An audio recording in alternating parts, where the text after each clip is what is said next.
Hey YouTubers, today I'm going to do a quick introduction for Zend framework database and how to set that up. What I have already is a database called JSample. I'll provide a link in the description if you want the SQL code to just drop this into a database. And to get started, we're going to start with PowerShell. Okay, and the first thing you'll need to do is go to your Zend project folder. So mine would be workspace Zendy, and always make sure you have your little XML file there. And I'm going to type ZF to see a list of commands. So what I'm going to do is the db adapter command, and it's not too bad to set up. I'll say ZF configure db adapter, and the DSN. Inside of here we type in the type we want, the type of database, our username, password, and all that stuff. So the adapter equals PDO MySQL. You'll need to have PDO enabled in your PHP INI file if you plan to use that. And furthermore, you type in stuff like username equals root, password equals nothing, all that stuff. Now I have a problem on Windows with these parsing correctly, so if anyone knows why, please let me know. I'll go ahead and do it this way, and I want to pop this in production. Before I hit enter, let me show you what this is actually doing. If you go to your application configs folder, you see how we typed in production here? It places it under this block. If you did staging, it'd place it under there. And I'll go ahead and hit enter. Well, wrong enter key. There. Username is not recognized. So if anyone knows how to get this little part of the string to work in Windows, could you post it in the comments? Linux won't have a problem though. So for now I'm just manually doing it this way, and if I go here you see it inserted this line. So what we have to do is manually insert our parameter. So resources.db.params, and the DB name is JSample, and I'll just duplicate these lines. Actually, I'll change this first one to host, username, password, and whatever your MySQL settings are, put those in. Mine happen to be localhost, and that's all good. Now, one thing you'll notice if you're working under the production, it doesn't display errors. And rather than me going to my vhost file or htaccess to set up a environment variable to change the mode that it's being developed in, I'm just going to be lazy today and copy paste this in here. Now you shouldn't permanently do this, but I'm just doing it to save time on this video. Okay, and let me open this up and refresh. Okay, no problem so far. And what we're going to do is create a model, because models are what business logic goes into. So let me just ls, sorry that's a habit, I type ls a lot, ZF and model. So I'm going to say ZF create model user. Okay, and in our models folder we have a user model, and you can use the database object in a variety of ways. I'm going to show you two ways, and this way I'm not sure, but in my opinion I won't do it. So what we can do is extend the database DB, what's it called, Zend DB table abstract, and if we created a DB table object here, we'll also be extending the same thing. So rather than having a model extend the database object, I personally think we should stick to the DB table model pattern of doing things. So what I'm going to do is create a DB table. So I'll say ZF create DB table. The name will be user, and the actual table name is user. Okay. And you'll see in the models we get a DB table thing right here.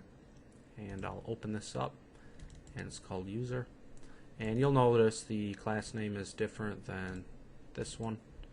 So what I could do is reuse DB tables within different models.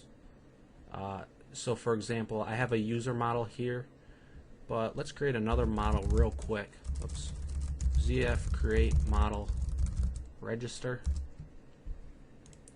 So if we had another registration model and we wanted logic from the user table, we could just share this in any of these actual models that we use, because when someone registers we might need to insert a user record or something. So right now I'll just leave it. I'm going to actually do it in the register model just so it's less confusing. And slide this over here.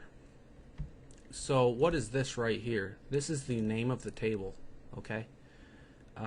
Which is user. If you look in my SQL, I have a table called user. So it default is using this table. We can select it, we can set the primary key to protected. Oops, primary equals ID, and as you know, this is my primary key ID right here. And there's a lot of built-in stuff when you extend this.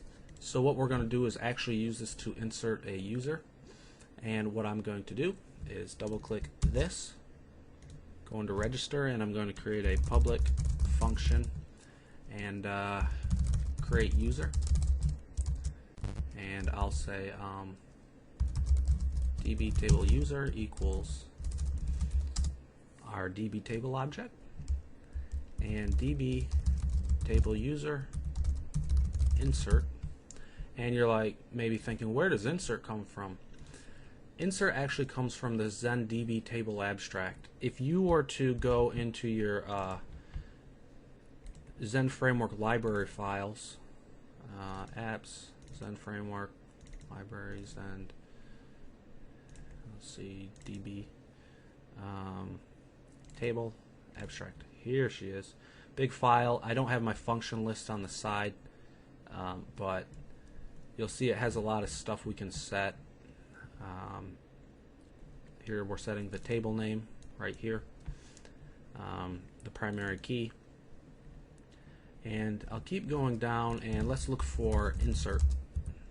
So we can insert data within an array. Let's see if they got an update. We can do an update with a where clause. So it has kind of like CRUD functionality all built in. And select is a little different. Select, oh, I guess they, let me check that again. Select. I'm looking for function select. There we go. You see they instantiate the table select. So I guess just for your information, it's a little different, like it's not built right into it. So we already have those available to us. So what I can do is in here, if I do insert, it's going to insert it into the user table. It knows that ID is the primary key, like suppose we were selecting. And what I'm going to do is from my controller of index, my index action, so this is going to happen when I refresh the page, I'm going to instantiate the model of register. So I'll say register equals that, and register has a create user method. Okay, and inside of create user, I want to pass an array of details, and for those details I want to say a name, age, gender, and I'll just do name, age, and gender for now. So we pass an associative array. Name will be Becky, age will be 25, gender will be female. Oops. Okay, now it's not going to work just yet because we need to pass the array in here. So array, array. Okay. And what I will do is go ahead here and refresh, and undefined function application model register on line 13. Was that under the index controller? Register, create user. Oops, I forgot to put the word new here. Sorry. That is embarrassing. Refresh. Still the same problem? DB table user. Oh, I'm still not in my index controller. I forgot to put new here also. Sorry about that. I'm trying to get through this too fast. Refresh. And it looks like nothing happened, but let's go here. Browse. And we have Becky, 25, female. We could do a update function, public function update user, pass in an array again. And what I actually might do is just on a construct, public function construct, we'll just have this instantiated all the time. So I'll say private DB table. Oops. And we would change this to DB table. And we would change our calls to this DB table insert array. And then we could have this DB table update array. And this would be our where statement. I believe it's a string.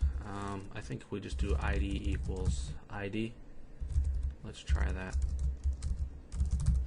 ID equals ID. This has to be double quoted. Boom. So obviously it wouldn't be like this cut and dry, plain and simple, or else what's the point of even having this thing here? You'd probably put in like some real smart logic that actually does something important. We're just trying to get used to using the database. So in our index controller, I'm going to do comment this out. Let me make a copy, and I'll change this to update user, and name equals Boopy, age equals, gender is female. And in our update user method, in the register class, we had an ID right here, and if I wanted to update by ID, I'll just say 7 in my index controller, so comma 7. And I'm not certain if that'll work, but we'll try it. Refresh, and if I go here, browse, it changed to Boopy. So not too bad. I hope that was a decent start, and I hope you followed. I think I'm going to have to make another tutorial on databases and stuff because it's kind of a lot to go through. And also, if you'd like, you can go to dream.com/forum. Sign up here and ask questions and chit chat with people if you'd like. So thanks for watching, guys.